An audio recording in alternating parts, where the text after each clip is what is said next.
everyone. Welcome to the first episode of New Palette. This is a series of podcasts in which we will explore the journeys of staff and students at Xiao History of Art department. My name is Wen, a current graduate student of the department. Today we will be hearing from Dr. Anais Da Fonseca. This year, Anais teaches one of my special subjects on South Asian art and craft. Anais, can you tell us a little about yourself? Hi, Wen, thank you. So my name is Anais, and I teach at the Department of History of Art at UCL. I came to London first in 2009, so I'm from France originally. Came for my master's and then came to SOAS for my PhD. A PhD in history of art, visual anthropology, interested in craft histories and textile histories, especially connected with India. At the moment, I'm working on a project that looks at collaboration between what we can call formally trained artists in South Asia, so those who go to art schools, and then artisans or craftsmen, what are often referred to as artisans of craftsmen, and how the power relations in this collaboration, but also the visual outputs of this collaboration. So this is what I'm doing at the moment. I've got one case study, completed, and I have another couple to complete now this summer when I'm going to India. Your research has a unique focus on crafted items, which are not the typical art objects like paintings or sculptures that we think of. So can you tell us a bit more about the history of crafts and how is it different from the history of art? So it's different and similar in a way that it's contingent to each other. So, the division between the arts and crafts, so between objects that are handmade, let's say, and functional, and objects that stand more autonomously, so often referred to as art, happens, through the history of the 19th century and the division of artistic genres. It's related to colonialism. All things I teach you in class, actually. Yeah. So it's very much connected. That separation gets created, at the same time through institutions, museums, and the reason why today we have to address a history of crafts is precisely because the history of that division happened, mainly in the 18th, 19th century. Yeah, we know that the discipline of art history has a very Eurocentric root, but scholars are also challenging and diversifying the category of art. I'm very curious about how you came to identify this research direction.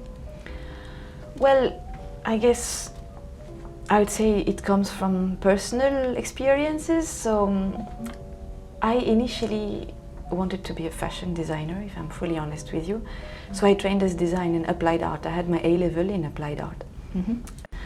So after that, obviously, the continuity was to be a designer in fashion for me, but the training was that of a designer. So the way I started looking at objects and understanding objects was through that design art look and through the function of these objects. So there was always, for 2-3 years in high school, I was developing projects. We had a list of demands that our objects were supposed to answer. So I understood, very much art and plastic expressions through the function of objects, through design, basically. So I came to look at objects this way. I think it has really, really influenced the way I look at them. And so it's very much part of me, this hands-on and design aspect of making. How do we make these objects? Yeah, it's always exciting to see objects being interpreted through different methods. You studied your PhD at SOAS, and can you tell us what was the most exciting part of it? Without a doubt is the diversity. SOAS is exceptional. In the same PhD batch, we would have people from Europe, from Africa, South Asia, all over the world basically. And we are all there together at research seminar discussing our topics. So it's very dynamic. I see. And it's exceptional as human encounters. You develop friendships that are so incongruous. You would have never thought of developing such friendships. Actually, Sounds amazing. Yeah, it was. Yeah, but we have to support Team UCL as well. Of So, course. can you tell us a bit more about something at UCL you find that's really unique and perhaps difficult to find elsewhere? I think the strength of UCL and where it's really, really exciting to be here is the research community and the theoretical, grounding of the university. So it challenges you. It's really, really high level approach to certain topics, a lot of philosophy, woven into a lot of the art histories that we do. So that's exceptional, an experience. I mean, having a chance to study or even teach, in an institution like that is great. I see. So to our audience, you have the stories of two sides. Exactly, which is the best, honestly. The combination of both is amazing. Yeah, great experiences. I know you've also traveled a lot for your research. Can you tell us what is one thing that you always do when going on a research trip to India? Yeah. India or elsewhere, I am very attached to textile and to clothing and fabrics in general. So I collect a lot of fabric, whether they are to be worn or to be kept. In India, obviously, a lot of saris, so I'm quite familiar with very different types of weaving. So I collect this particular type of weaving from one place or another. And sometimes I just buy fabric and design clothes and then work out with tailors. Entire sets or mini collections that then I wear myself or to just keep in my wardrobe. But yeah, I'm very fond of that. So that's something that is part of my travels always, is fabric, textile, as a material, and then tailoring in general. That sounds fascinating. Speaking of the traveling objects or the displacement of certain objects, I cannot help but to think of England's national dish, which is chicken tikka masala. Have you ever tried it? Do you think England does justice to Indian cuisine?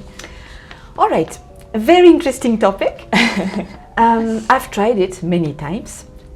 As a matter of fact, I worked in an Indian restaurant when I first came to London, and their specialty was chicken tikka masala. So I served a lot of it and ate a lot of it.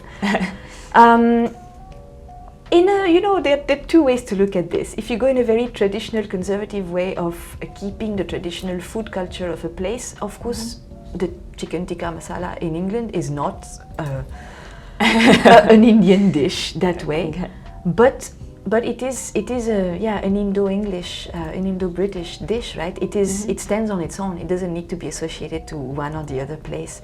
It is created because of the dialogue that happened between the two places, over history, over time.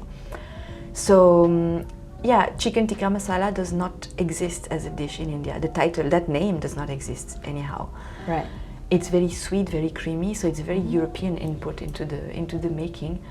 But it's one of the, I would say, most fascinating thing that I don't know, I'm not fond of the word hybrid, but that a hybrid culture can create. So it stands on its own. It shouldn't be compared to neither Indian food or British food. It is a special dish of its own. Yeah, and it definitely will be interesting to think of the culinary history alongside craft history or art history. I'm sure at certain points it also intersects with the history of industrialization, class division, and globalization. Anyway, thank you everyone for joining us today. Please try some chicken tikka masala. Let us know how you think, and see you in the next episode. Thank you.